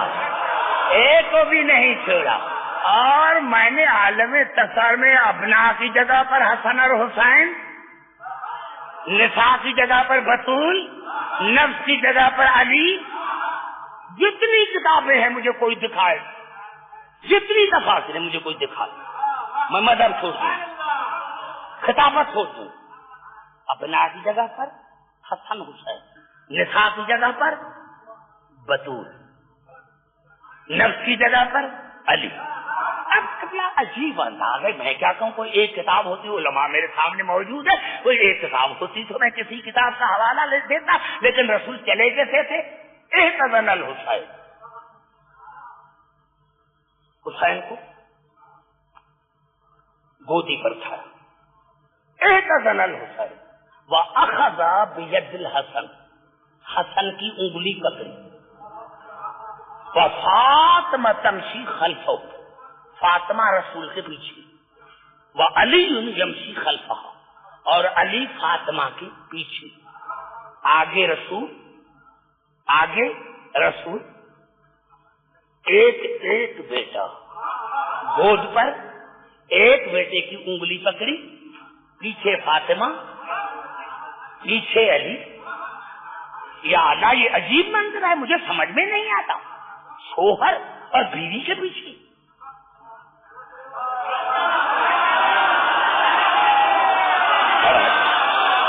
یا اللہ، یا اللہ، یہ کیا ہے؟ آگے آگے رسول، پیچھے بطول، پیچھے علی۔ پہلے تو اللہ کی آواز ہے، عبدالحکیم خاموش، پہلے قرآن کو دے، پہلے قرآن کو دے۔ میں نے کیا کہا ہے؟ فَقُلْ تَعَالَوْا نَدْعُ أَبْنَاءَنَا وَأَبْنَاءَكُمْ، پہلے بیٹے ہیں تو رسول نے بیٹے کو آگے کیا ہے، فَنِّسَانَا، پھر بیٹی کا ذکر ہے، اسی لیے میں نے بطول کو پیچھے کیا ہے، وَأَنفُسَنَا، آخر میں نفس کا ذکر ہے، اسی لیے میں نے علی کو پیچھے کیا ہے، تاکہ آج میں دنیا کو بتلاؤں کہ اہل بیت وہ ہوتے ہیں کہ جہاں جن کے قرآن صامت میں اور قرآن ناطق میں کوئی فرق نہ ہو۔ دیکھو عبدالحکیم، جیسے آیت نازل ہوئی ہے ویسے ہی میں جا رہا ہوں، اور رسول کی آواز ہے، یا اللہ، یا رسول اللہ، یہ علی کو آپ نے، یہ کون سا شوہر ہے جو بیوی کے پیچھے ہے؟ رسول کی آواز ہے، عبدالحکیم، آج میں نے دنیا کو بتایا کہ ہم کس طرح جا رہے ہیں۔ اور بڑی بات یہ ہے، میں کہوں یا رسول اللہ، یہ بچے ہیں، دونوں کے ماں باپ موجود ہیں، دو اپنے ماں باپ کو،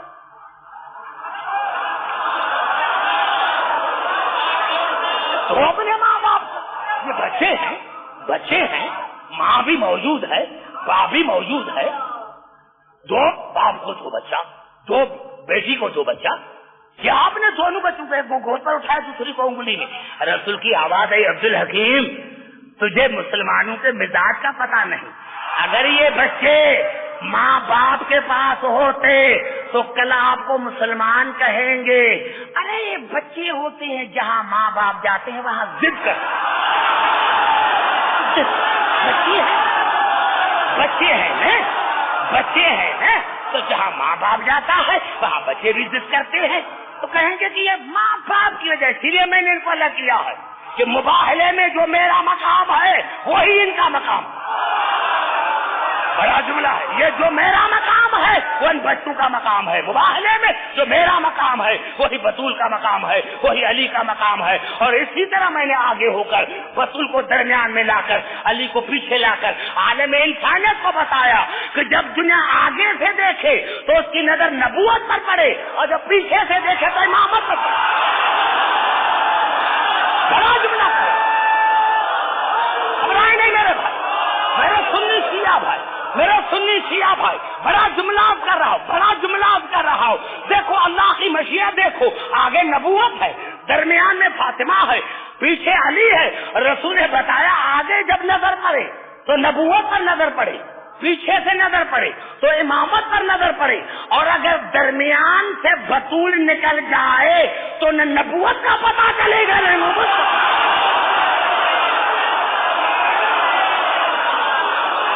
نعرہ حیدری،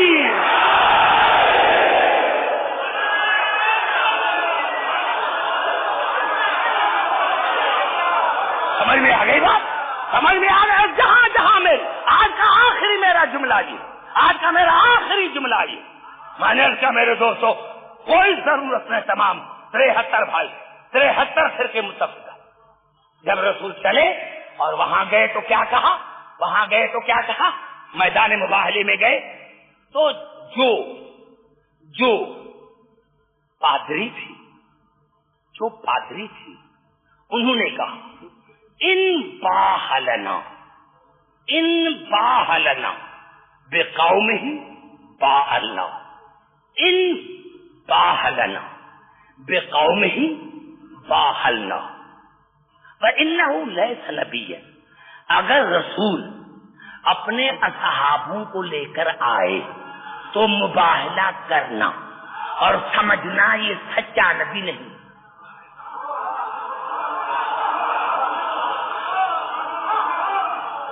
ہزاروں کی تعداد میں بیٹھے ہوئے، اتنا بڑا مجمع. میں نے کیا لفظ ہے؟ ان باہلنا بقوم ہی باہلنا پہلے لیس نبیا. کتنا بڑا جملہ ہے جو قیامت تک کام آئے. ہر دور میں یہ جملہ کام آئے. اگر محمد اصحاب کو لے کر آئے، قوم کو لے کر آئے، تو مباہلہ کرنا اور سمجھنا کہ یہ سچا نبی نہیں ہے.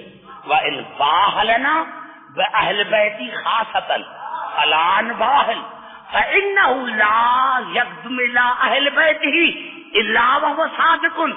اگر محمد اہل بیت لے کر آئے تو مباہلہ نہ کرنا، کیونکہ جو مصیبت میں اپنوں کو آگے کرتا ہے وہ جھوٹا نہیں ہوتا. اس سے بڑھ کر میرے پاس اب سارے آپ جو ہیں، میں نے کیا کہ اہل زبان بھی ہے، اور میں نے کیا کہ اتنے جدی پشتی مومن بھی ہے. میں نے کہا کہ کتنا بڑا جملہ ہے پادری کا کہ اگر محمد قوم کو لے کر آئے تو مباہلہ کرنا، سمجھنا تو سچا نبی نہیں ہے. اور اگر اہل بیت کو لے کر آئے تو مباہلہ نہ کرنا، سمجھنا، کیونکہ جو مصیبت میں اپنوں کو آگے کرتا ہے، جو مصیبت میں اہل بیت کو آگے کرتا ہے وہ سچا ہوتا ہے، جھوٹا نہیں. میں حیران ہوں جب یہ آئے تو دیکھا کہ ان سے مباہلہ نہ کرنا، میں ایسے چہرے دیکھ رہا، میں حیران ہوا یا اللہ یہ ہیں تو پادری، لیکن ان کو بھی اتنی عقل ہے کہ اہل بیت کون ہے، اصحاب کون ہے. اور 1400 برس گزرنے کے بعد بھی مسلمانوں کو تعصب میں یہ سمجھ میں نہیں آیا کہ اہل بیت کون ہے، صحاب کون ہے. اور جب رسول پہنچے تو یہ تمام مسلمان بھائیوں کے کتابوں میں حضور اکرم نے کیا فرمایا؟ یا علیو، یا فاطمہ، یا حسن، یا حسین، فیضانا دعوت فامنو. اے علی، اے فاطمہ، اے حسن، اے حسین، جب میں رسول دعا مانگوں تو تم آمین کہنا، اسی لیے کہ آج میں اپنی دعا میں تمہیں وسیلہ بنا رہا ہوں. پوری توجہ میرے مسلمان بھائی، یہ عجیب جملہ ہے. اے علی، اے علی، اے حسن، اے فاطمہ، اے حسن اور حسین، جب میں رسول دعا مانگوں تو تم آمین کہنا، کیونکہ میں اپنی دعا میں تمہیں وسیلہ بنا رہا ہوں. ارے میرا آج بھی عقیدہ ہے اگر رسول ارادہ کرتا تو ایک نصرانی زمین پر نہ رہتا، نصرانی کی بھیڑ ختم ہو جاتی. لیکن آج رسول نے تمہیں سمجھایا کہ جب تک میں رسول ان کو وسیلہ نہیں بناتا میری دعا مستجاب نہیں ہوتی.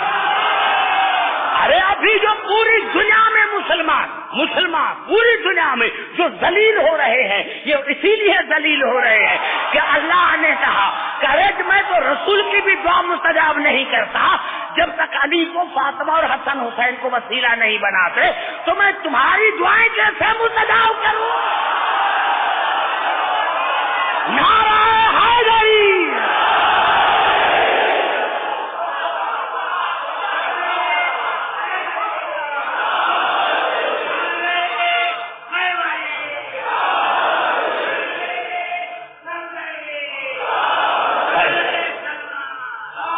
دیکھیں بھائی، پوری توجہ، مجھے بڑا مزہ آیا. اور انشاءاللہ کل جہاں پر میں نے تقریر کو چھوڑا ہے وہیں سے شروع کروں.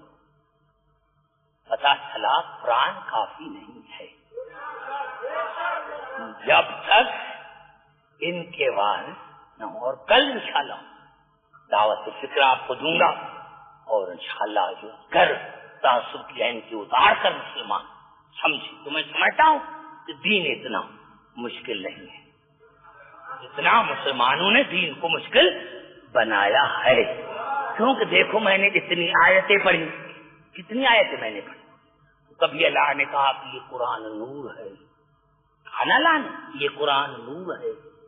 کبھی کہا کہ یہ قرآن طاہر ہے، کبھی کہا کہ یہ قرآن عظیم ہے، کبھی کہا کہ یہ قرآن شفا ہے، کبھی کہا کہ یہ قرآن رحمت ہے، کبھی کہا کہ یہ قرآن اعلیٰ ہے، کبھی کہا کہ یہ قرآن مبین ہے، کبھی کہا کہ یہ قرآن معجزہ ہے، کبھی کہا کہ یہ قرآن امر ہے، کبھی اللہ نے کہا کہ یہ قرآن ذکر ہے، کبھی اللہ نے کہا کہ یہ قرآن مشکل ہے۔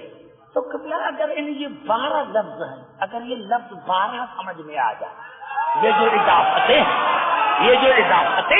یہ جو قرآن کی اضافتیں ہیں، اگر یہ قرآن کی اضافتیں سمجھ میں آ جائیں تو میں سمجھتا ہوں کہ بالکل آسان ہے دین سمجھ میں۔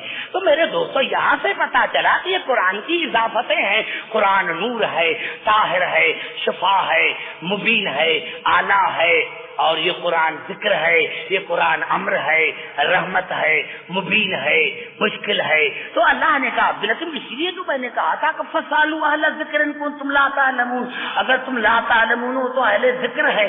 تو اللہ نے فرمایا کہ عبدالحکیم دیکھو، اگر یہ قرآن نور ہے تو کسی مجسمے نور سے پوچھو، اگر یہ قرآن طاہر ہے تو مرکز کفایت تطہیر سے پوچھو، اگر یہ قرآن نور ہے تو کسی مجسمے نور سے پوچھو، اور اگر یہ قرآن طاہر ہے تو مرکز کفایت تطہیر سے پوچھو، اگر یہ قرآن شفا ہے تو مال کے خاکے شفا سے پوچھو، اگر یہ قرآن اعلیٰ ہے تو کسی مولا سے پوچھو، اگر یہ قرآن مبین ہے تو امام مبین سے پوچھو، اگر یہ قرآن رحمت ہے تو رحمت العالمین سے پوچھو، اگر یہ قرآن عظیم ہے تو نبل عظیم سے پوچھو، اور اگر یہ قرآن معجزہ ہے تو کسی موجود نماز سے پوچھو، اگر یہ قرآن ذکر ہے تو اہل ذکر سے پوچھو، اگر یہ قرآن امر ہے تو اول الامر سے پوچھو، اور اگر یہ قرآن مشکل ہے تو کسی مشکل کشا سے پوچھو۔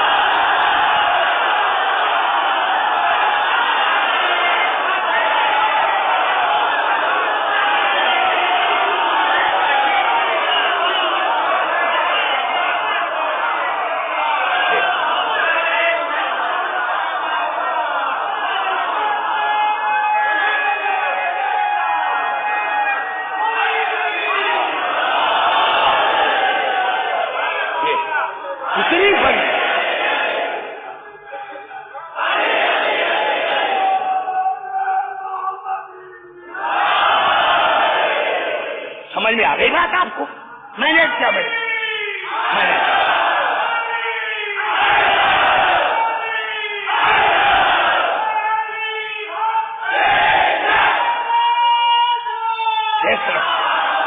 نے کیا کل تیار ہو کر آنا، میں آپ کو سمجھ گیا، کل تیار ہو کر آنا، پوری تیاری کر کے آنا، جہاں سے میں اپنی تقریر کو شروع کروں۔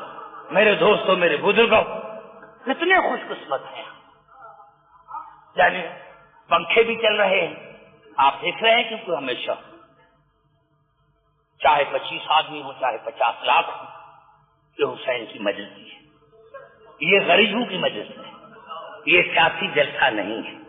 اسی لیے یہ بچے بھی ہیں، بزرگ بھی ہیں، جوان بھی ہیں، عزاداران حسین۔ دیکھو پھر بھی گرمی آپ کو لگ رہی ہے۔ میرے دوستوں، میرے بزرگوں، 28 رجب کو حسین نے مدینہ چھوڑا تھا، 2 محرم الحرام کو کربلا پہنچے، 4 تاریخ سے خیمے ہٹائے گئے، 4 محرم الحرام کو خیمے ہٹائے گئے تھے، پانی سے ہٹائے گئے تھے۔ یعنی اب جو پانی 4 تاریخ کے بعد موجود تھا وہ زینب نہیں پیتی تھی، آنو محمد کو پلاتی تھی۔ میرے دوستوں، جناب ام فروا نہیں پیتی تھی، جناب قاسم کو پلاتی تھی، جناب رباب نہیں پیتی تھی، کبھی اصغر کو پلاتی تھی، کبھی سکینہ کو پلاتی تھی۔ میرے استاد مرحوم فرماتے تھے کہ عبدالحکیم کربلا کے شہید سارے 4 تاریخ سے پیاسے تھے، لیکن علی کا بیٹا عباس 9 دن کا پیاسا تھا۔ کربلا میں آیا تو عباس نے پانی پینا چھوڑ دیا۔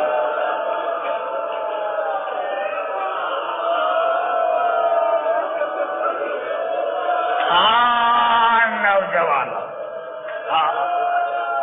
کربلا میں عباس آیا، ہر کربلا کا شہید 4 دن سے پیاسا تھا، 4 تاریخ سے پیاسا تھا، لیکن علی کا بیٹا عباس 9 دن کا پیاسا تھا۔ کربلا میں آیا، پانی نہیں پیا۔ ہاں مولا، میں سمجھ گیا، تجھے واپس نہیں جانا۔ عزاداران حسین مجھے ایک جملہ کہنے، 10ویں محرم کا سورج چڑھا، لاشوں کے اوپر لاشیں آنے لگے اور عزاداران حسین ایک مرتبہ کربلا سے آواز آئی، حل من ناصر ینصرنا۔ آپ کو پتا ہوگا دو ہستیوں نے یہ غربت کا نعرہ لگایا، دو ہستیوں نے یہ غربت کا نعرہ لگایا۔ جنگ صفین میں میرے مولا علی نے یہ نعرہ لگایا تھا، لیکن جب جنگ صفین میں میرے مولا علی نے یہ نعرہ لگایا تھا تو 12,000 لشکر تھا، انہوں نے تلواریں نکالی۔ مولا آپ غربت کا نعرہ نہ لگائیں، پہلے ہمارے سروں کو قلم کریں پھر یہ نعرہ لگائیں۔ مولا علی تو بڑا خوش قسمت ہے کہ جب تم نے نعرہ لگایا تو آپ کے پاس 12,000 کا لشکر تھا، لیکن جب حسین نے نعرہ لگایا کوئی موجود نہیں تھا۔ ارے بی بی زینب کی آواز آئی، بھیا حسین میں ابھی زندہ، بھیا حسین میں ابھی زندہ ہوں، بھیا میری موجودگی میں غربت کا یہ نعرہ نہ لگاؤ۔ اور جناب فضا کو کہا میرے بھیا کو لے کر آ۔ جناب حسین آیا، میرے دوستوں میرے بزرگوں بہنوں کو سلام کیا اور جناب سید سجاد کو الوداع کیا، گھوڑے کے قریب آئے۔ علامہ مجلسی علیہ رحمت نے لکھا کہ جب حسین گھوڑے کے قریب آیا دو ہستیاں حسین کے ساتھ، جناب زینب اور جناب سکینہ۔ تو یہ ہمارے بتانے کے لیے حسین نے کہا گھوڑا چلو وہ جگہ دکھاؤں جہاں میں گروں گا، گھوڑا چلو وہ جگہ دکھاؤں جہاں میں گروں گا۔ یہ ایک مرتبہ گھوڑے نے زبان حال میں کہا، آنکھوں سے پانی بہنا شروع ہو گیا اور گھوڑے کی آواز آئی، مولا وہ جگہ رات آپ کے ماں نے مجھے دکھائی۔ مولا رات گزر چکی تھی، ایک کالے برقعے والی بی بی ہے، دونوں باہیں میرے گلے میں ڈالی اور کہا گھوڑا مجھے جانتے ہو، میں حسین کی ماں زہرا ہوں جس نے 3 مرتبہ اپنی چادر میں تجھے دانا کھلایا تھا۔ گھوڑا چلو وہ جگہ دکھاؤں جہاں میرا حسین گرے گا۔ حسین نے کہا پھر گھوڑا کیا ہوا؟ کہا مولا آپ کی ماں مجھے کربلا کے جھکی زمین پر لے کر آئی، مولا اگر امتحان نہ ہوتا تو قیامت آ جاتی۔ مولا جب آپ کی ماں اسی جگہ پر آئی تو سر سے چادر اتاری اور اس جگہ کو اپنے بالوں سے صاف کرنے لگی اور مجھے کہا گھوڑا میں نے حسین کو چکیاں پیس کر پالا ہے، گھوڑا میرے بیٹے کو آسا اتارنا، کہیں میرے بیٹے کو پتھر نہ لگ جائے۔ عزاداران حسین، کہیں میرے بیٹے کو پتھر نہ لگ جائے۔ عزاداران حسین، یہ عجیب جملہ۔ اب حسین گھوڑے پر سوار ہوئے، دروازے پر آئے، گھوڑا رکا اور جیسے گھوڑا رکا حسین گھوڑے سے اترے، دیکھا سکینہ گھوڑے سے آسمان کی دیکھ کر ایک دعا مانگی، یا اللہ جب میں نماز شب پڑھتا تھا تو میں دعا مانگتا تھا کہ یا اللہ مجھے بیٹی عطا کر جو میرے سینے سے الگ نہ ہو۔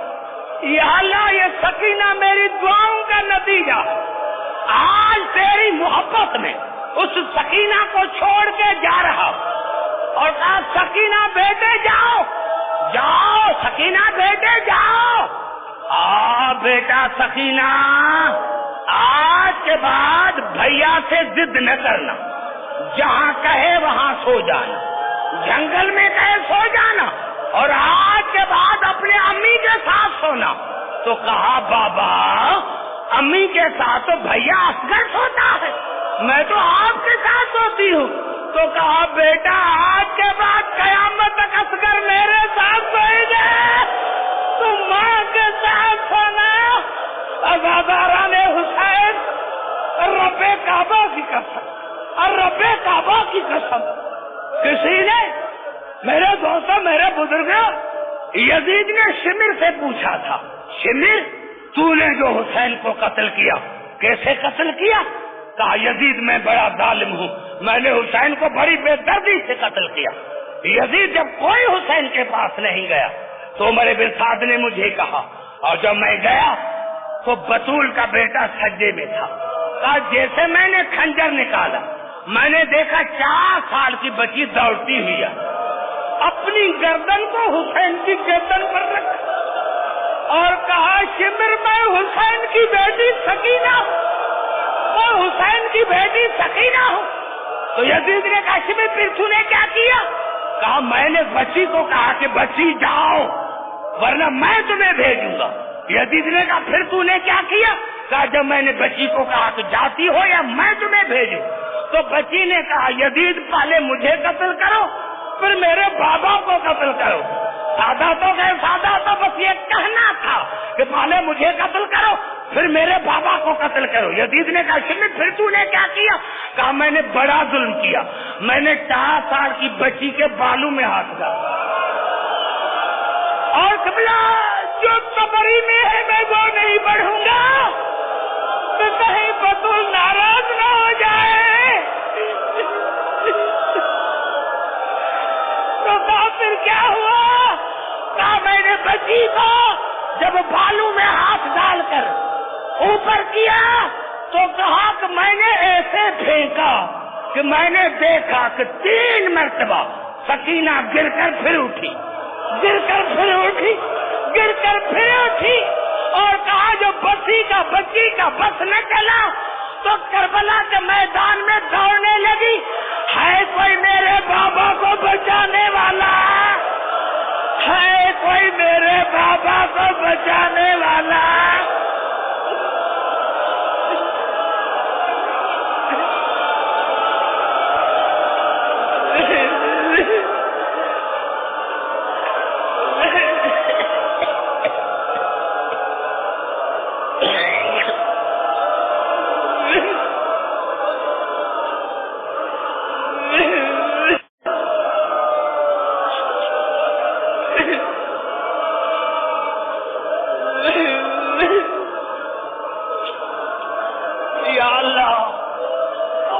عبادت اپنی بارگاہ میں مقبول اور مستجاب فرما۔ یا اللہ جو میرے سامنے بچے، بزرگ، نوجوان،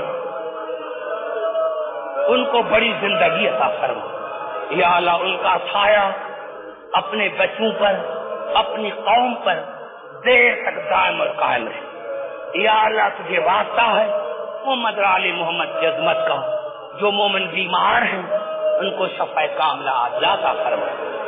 یا اللہ ہمارے امام ہاشم صاحب، یا اللہ اس کے بعد آج ہمارے بڑے بزرگ ماجد بن شبیر صاحب، اس کی بیٹی بیمار ہے، اس کو مکمل صحت یابی عطا فرما۔ اور یا اللہ ہمیں کچھ نہیں چاہیے، ہمیں سکینہ کا بابا چاہیے، ہمیں زینب کا بھائی چاہیے۔ یا اللہ پوری دنیا میں جہاں جہاں مومن رہتے ہیں، بستے ہیں، ان کو اپنے بچوں کے ساتھ شاد اور آباد فرما۔ یا اللہ یہ حسین کا تذکرہ، یہ آل محمد کا ذکر قیامت تک جاری اور ساری رہے۔ یا اللہ امام زمانہ کا ظہور فرما۔ یا اللہ ملت جعفریہ کے دلوں میں ایک دوسرے کے لیے محبت پیدا کر۔ مسلمانوں میں ہمارے مسلمان بھائی جو ہیں ان کے دلوں میں محمد آل محمد کی محبت پیدا کر۔ یا اللہ ایک دوسرے کے ساتھ محبت کے ساتھ رہے۔ یا اللہ تجھے واسطہ ہے محمد آل محمد کی عظمت کا۔ یا اللہ جن مومنین نے، خاص کر کے بھائی ہاشم سید علی رضا نے یہ جناب سیدہ کے سلسلے میں یہ بڑا اتنا انتظام کیا، اپنے بچوں کے ساتھ شاد اور آباد فرما۔ یا اللہ میرے سامنے جتنے مومنین ہیں یا اللہ ان کو بڑی زندگی عطا فرما۔ یا اللہ علماء حق ذاکرین حضرات کو ہر شریر کے شر سے محفوظ رکھ۔ یا اللہ ہماری عبادت کو اپنی بارگاہ میں مقبول اور مستجاب فرما۔ ربنا تقبل منا انک انت السمیع العلیم۔ اللہم صلی علی